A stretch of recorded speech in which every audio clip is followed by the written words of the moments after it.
Milky పిల్లల్ని Sandy తీసేసుకుంది పాపం. శాండీకి 2 months back పిల్లలు పుట్టారు. ఆ పిల్లల్ని ఒక 1 weekలో ఎవడో లేపేశాడు. అన్నీ తీసుకెళ్ళి ఎక్కడో పడేశారు, చెత్తగొప్పలో అనుకుంటా. ఇంకా కనిపించలేదు. నేను గుంటూరు మొత్తం వెతికాను, అవి ఏ వీధిలో దొరకలేదు. ఒక 2 పిల్లల్ని పెట్టి వెతికించాను. ఒక్కొక్క పిల్లకి 500 ఇస్తాను తీసుకొస్తే అని. అవి మొత్తం 6 పిల్లలు కూడా వెతికారు, అది ఎక్కడ దొరకలేదు. ఇదేమో కంటిన్యూస్గా ఒక 10 days ఏడ్చింది.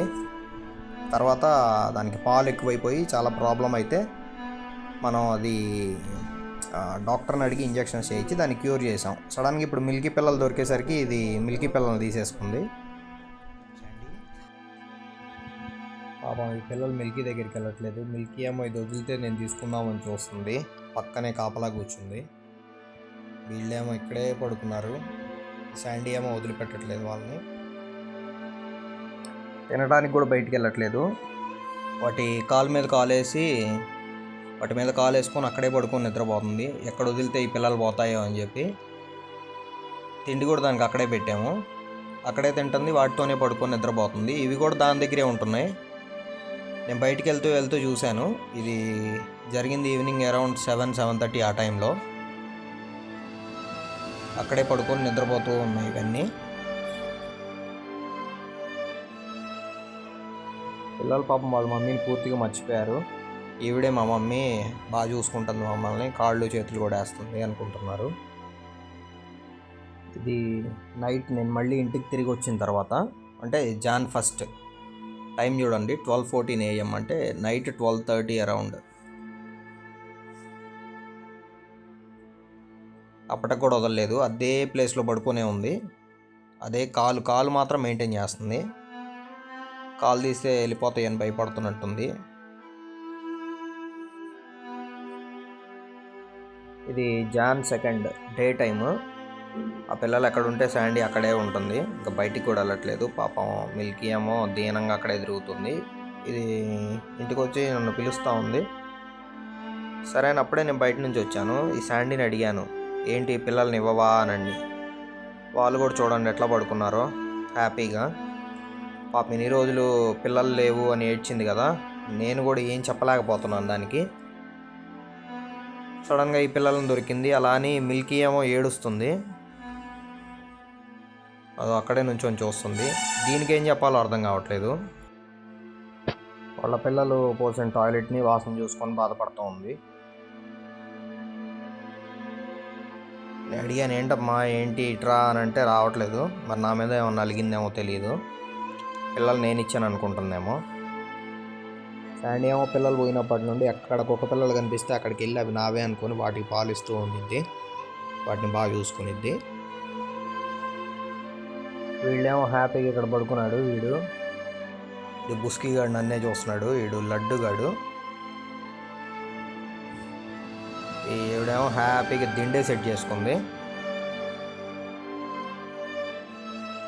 వీడు కాళ్ళు సెట్ చేసుకున్నాడు, ఏమో దిండు. మిల్కీ అక్కడే పక్కనే నుంచొని సుయ్యి అని ఏడుస్తుంది.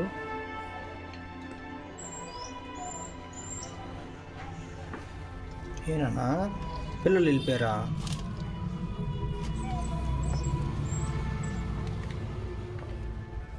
వాళ్ళ పిల్లలు తిరిగిన ప్లేస్లన్నీ వాసన చూసుకొని బాధపడుతుంది, అని ఏడుస్తుంది.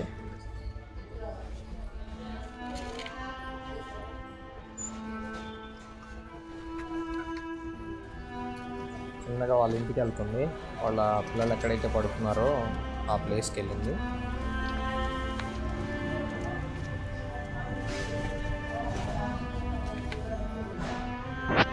అటు వెళ్ళి వాసన చూసి అక్కడ ఏడుస్తుంది మళ్ళీ.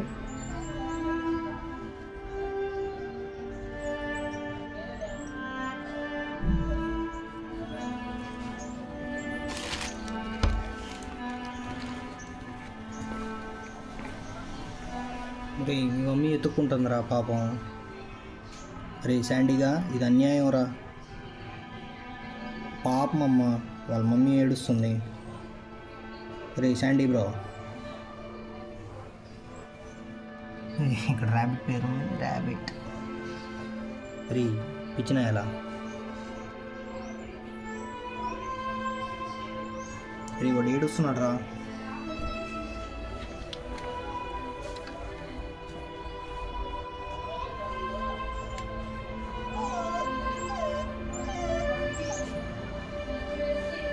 ఏమినా దా నేర్పిస్తారా వెళ్ళిపో.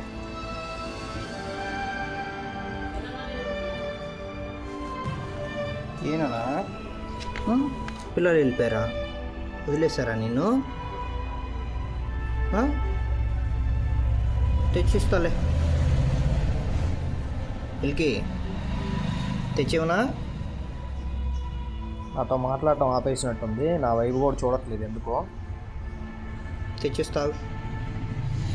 పిల్లనాయాలు వీళ్ళు. రే పిల్ల పకోడి. రే మీ మమ్మీ వచ్చింది బే. రే వేసిన ఎలా తను శాండీ గడ్ కాదు మీ మమ్మీ ఏడుస్తుందమ్మా. అక్కడి నుంచి రండి. ఏడుస్తుందమ్మా, పాపం కదా. చూసుకో. మమ్మీ దగ్గర పాలు తాగు.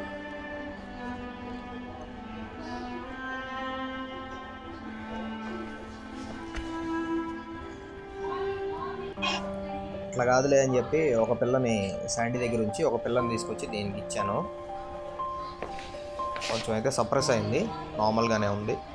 ఒక 2 డేస్లో శాండీ దగ్గర నుంచి పూర్తిగా విడిపించేసి దీనికి ఇచ్చేస్తాను.